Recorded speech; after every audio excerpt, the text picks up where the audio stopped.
Mathieu Le Tallec, 37 ans, numéro 1 sur la liste Strasbourg 100% service public.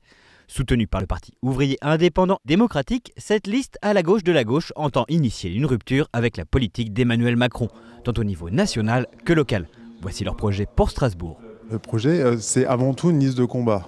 Une liste de combat contre le gouvernement Macron et Philippe, notamment qui détruit les retraites, qui matraque les femmes qui manifestent à l'occasion de la Journée internationale des droits de la femme le 8 mars, qui ferme les hôpitaux, etc. Et donc une liste qui combat également sur le plan local contre tous ceux qui se font le relais de cette politique-là. C'est le retour au service public de tout ce qui a été privatisé, c'est dans l'intérêt de la population, l'annulation de toutes les augmentations de tarifs, notamment de la CTS et des cantines scolaires, c'est également des transports en commun gratuits dans le cadre du service public, de la régie publique, c'est l'annulation de toutes les augmentations de loyers de logements HLM, c'est la réquisition des logements vides pour loger toutes les personnes qui en ont besoin.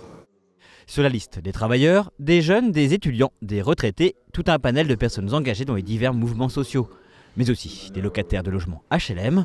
Ces 2 dernières années, Mathieu Le Tallec s'était engagé auprès de ces derniers dans un bras de fer avec Habitation Moderne. Ainsi, la question du logement se trouve en bonne place dans leur programme.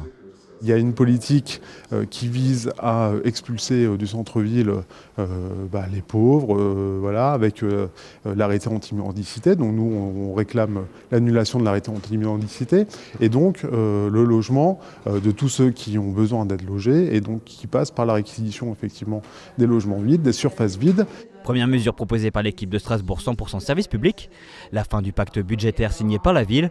Objectif, mettre fin à l'austérité et permettre l'embauche de fonctionnaires nécessaires à la remunicipalisation des services publics.